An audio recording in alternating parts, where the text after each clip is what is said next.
Now, if you're thinking about getting yourself a little gig, a little side gig, and you want to sell new cars, build them, design them, there's one category that you must have an absolute winner in if you have any desire to succeed in the car business, and that is the small SUV segment.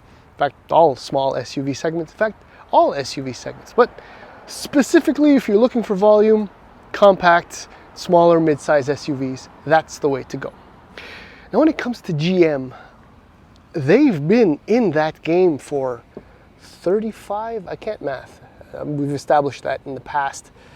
Maybe not that long, but damn near close. I mean, if you think back with their association with Suzuki when we had the Asunas and the Geos, and right, what did they have? Right? They had versions of Suzuki SUVs, the Sunrunner, I think it was called, and the Tracker, the Chevy Tracker. In other words, what I'm trying to say is that GM has had its finger on the people's pulse when it comes to SUVs, small SUVs, for a very long time. Longer than most automakers, in fact. So you would think that they are riding the wave of success with a succession of hot SUVs. And for the most part, that has been the case. I mean, you think back to the Jimmy and the Blazer and the S10 Blazer, and a few other versions of that one SUV, which then evolved into the Bravada, the Envoy, whatever, you know, all of that. I mean, GM SUVs, you know, like ham and cheese, right? In 2005, they introduced the Equinox, and I mean, from that generation, Blazer and the Jimmy and all that, I mean, those vehicles took off. They sold. They had everything going for them, you know, reasonably powerful and efficient powertrains, great design, spacious interior, and affordability. It was the complete package. By 2010, 2011, the second generation came around, and I mean, the fire just, it was still on. It didn't go anywhere. The interest in these SUVs was massive. I mean, regularly would the Equinox make the top 10, top 12 best selling overall vehicles in Canada. And then come 2018, GM, Chevy, introduced the third generation Equinox, which is what you're looking at right now. Not entirely exactly, but, and then although there was still volume, things started to happen. Now, the Equinox has had a tough time, especially over the last 2.5 years with the pandemic and COVID and production and part supply issues and just not being able to meet demand, which has caused it to essentially fall off a number of consumers' radars.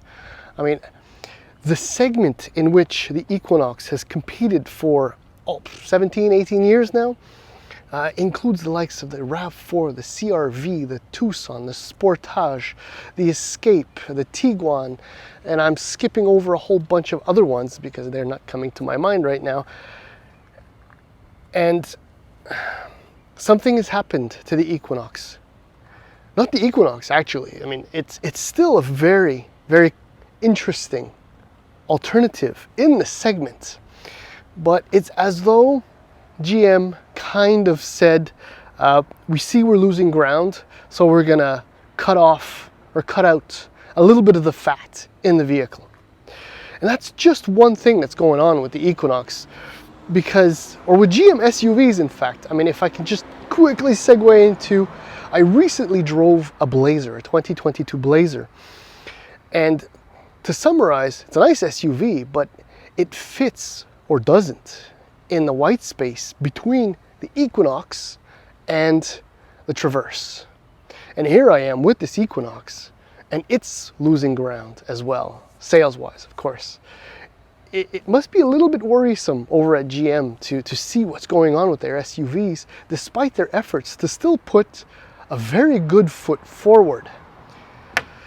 Oh, so many words, so many words. So what we're going to do in the next video, or the following video, is do the walk around, because this is a facelifted third generation 2022 Chevrolet Equinox, and it's also dressed up in the latest trim for the model year.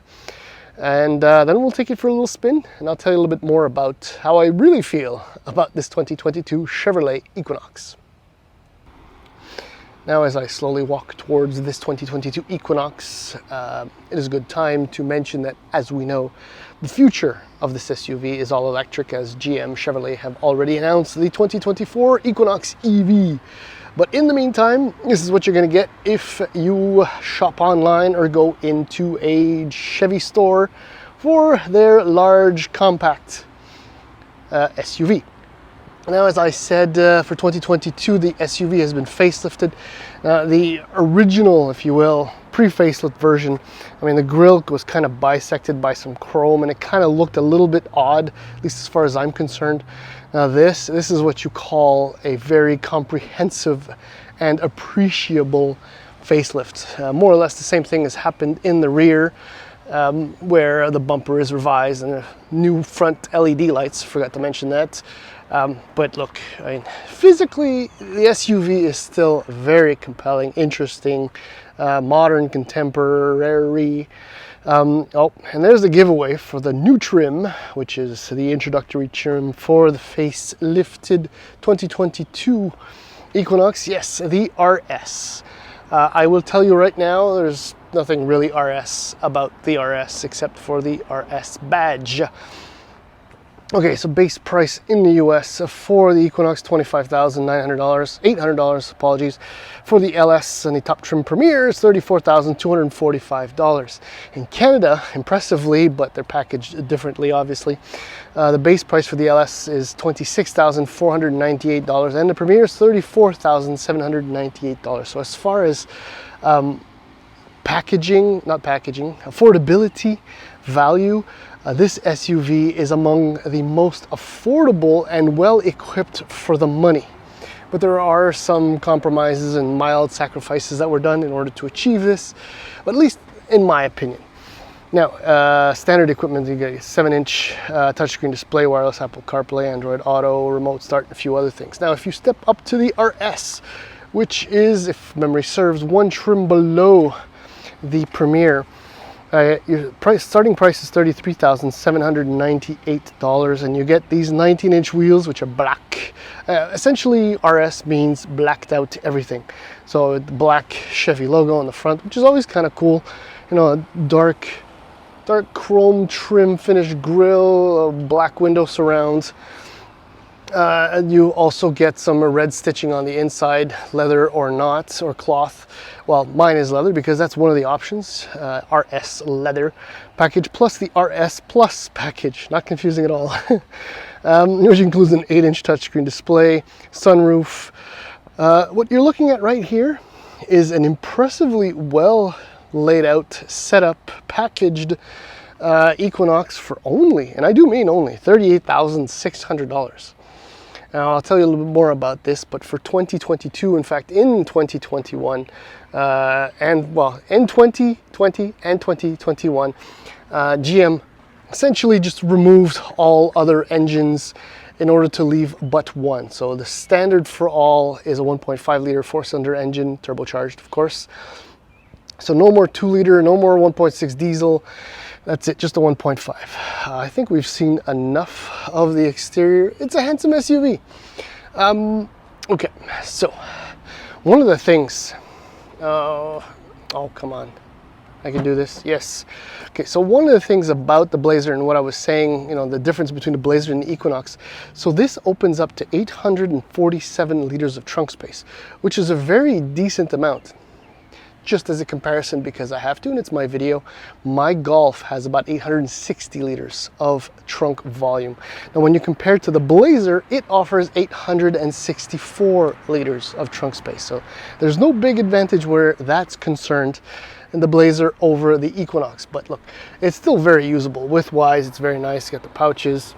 You kind of have, apologies, some storage under here. It's really nice, and I do love the power hatch. It's good speed, not too lazy. The big improvement here, say over my Golf, because, well, I'm gonna use the Golf, is the fact that there's a ton of rear room. I mean, look at the space between the seat back right there and, well, the lower seat cushion and the seat back. It's enormous. I mean, this is much, much bigger than the Golf, but it's not any smaller than the Blazer. Huh? How about that? well, we have, in fact, squeezed an adult between the two seats. It's a little snug. You wouldn't do that for a very long period of time. Here's kind of a quick glimpse. Well, there's the red cross stitching. This is the leather package, as I showed you. I'll show you more in front, but this, it is, how can I put it? It's just functional. I'm being a little bit harsh with it. I'm not exactly sure why, because it's a good SUV, but in fact, I can't tell you why. It's because of vehicles like the Koreans, the Sportage and the Tucson. I mean, they give you such an eyeful. It's such an event. The different surfaces, textures, the areas, it's just crazy. And it's not that much more expensive than this Equinox, which is still a value-packed SUV. And then it's just the amount of technology. I mean, gauges, a decent digital display right there, an 8-inch screen, which is the biggest one you get. As far as it's concerned, it's still very functional. It's very responsive, as always. Okay, there we go. It was still loading, my bad. Anyhow, it works quite well. I have nothing negative to say, and I do enjoy the fact that there are hard buttons below there. And look, HVAC controls too, very functional, very straightforward, impeccable ergonomics as far as I'm concerned. But people just don't necessarily care about that. This is always confusing to me, but I'll let it be this time. Visibility is okay. I mean, I'm at the lowest seating position as always, and visibility is good. Once you come over here, it kind of gets buggered up because of the size of the base of the A-pillar, which kind of shows in a way that this is a slightly older design vehicle, and the big mirror that takes up that entire spot. Seats are comfortable. I mean, it's fine, but it's not appealing. Storage is good. Kind of skipped over that, storage, mask, yes, still mask. Seats are cozy, like I said. I don't know. There's nothing exciting about this, and it's reflected in the price, which is a good thing, and it's also reflected in the drive. So I'll keep going. Hopefully, I'm making sense right now. Now, I'm not sure if that came off as negative, and I didn't really mean for it to be that way when I said that Chevy had removed all engine options except for the base, now standard for all, turbocharged 1.5 liter 4-cylinder engine. I mean, most compact SUVs have only one, perhaps two engine options. And as far as the 1.5 turbo, which produces 170 horsepower and 203 pound-feet of torque from 2,000 to 4,000 RPM is concerned in the Equinox, despite its size and its weight and all that. I mean, it's performance-wise, it's on par with everything else. So, won't blow your mind, but you'll be able to merge on the highway with relative ease. I was going to say the only available transmission is a gear lacking 6-speed automatic transmission, but that's not necessarily entirely true. I mean, I've said that before about Mazda's automatic transmissions. Oh yeah, those two other competitors, CX-5 and CX-50. Perhaps as traffic drives by, I'll spot another one that I can remember. Just to give you an idea how impossibly competitive this segment is. It's just completely nuts. 6-speed automatic transmission, I mean, the shifts are barely noticeable. Well, speaking of Envoy, old school business. I get so easily distracted. 6-speed automatic, it's fine. That's the point. You will average, according to GM, about 8.7 liters per 100 kilometers. I'm doing a little bit worse than that, as per the norm. Closing in on 10 liters per 100 kilometers most of the driving. No, that's not actually true. I'm so programmed to usually say that. But Jeep Cherokee, there's another competitor. I'm closing in on just over 9.5 liters per 100 kilometers, and it's been a very, very Nissan Rogue 50% mix between highway and street, or city, I should say. So as far as fuel consumption, I mean, it's about average Hyundai Kona. Does that count? I guess so. So fuel efficiency was not a reason why, you know, GM kept the 1.5. It's adequate power for the application. One of my favorite things about the Equinox is the ride quality. I mean, I'm on the 19s, which are the largest wheels, I hope I'm not mistaken, available on this SUV, and the ride is smooth. There's plenty of dampening going on. Very little upsets the ride quality in this SUV. It's actually quite impressive. I have to say that although I did say it's slightly older design, whatever, blah blah blah, but Saturn Outlook, I am terrible. I get so easy, but I mean, look, right? The classic now. Speaking of classics, what am I doing? Eh? Okay. So great ride quality, fuel efficiency isn't all that great. The performance from the 1.5 is plenty adequate, although I did drive a 2-liter back in the day, and it, like in the Escape, for example, I mean, it transformed. See, that would make an Equinox RS with a 2-liter, but whatever. That's not the idea behind this SUV. Steering is actually fairly heavy, which is a nice and mostly unexpected discovery. I can't say, I mean, there's no on-center feel. I mean, the pull and the push is even, no matter the steering angle. Brakes, GM has always done brakes with very decent and good brake pedal feels. Yeah, I'm going to take off now. I am on the floor, and remember, I'm alone in this, and the boot is empty. Still, it's decent. It's okay. I guess that's what it is. I mean, if you're looking to spend in the mid-30s, you basically can't get into any other Japanese SUV. We're talking retail, obviously. I mean, Ford Escape, I think, is available. You can get one of the Koreans, but this is going to turn ugly. All right, unbelievable. What a terrible video, but fun at the same time. Subaru Forester, Subaru Outback, more competitors. Crosstrek, Subaru's got a lot of those players. I mean, what I've just essentially done is pointed out that the fact that if you want something that's a little bit less expensive than your average SUV, you know, value-wise, this is a decent offering. But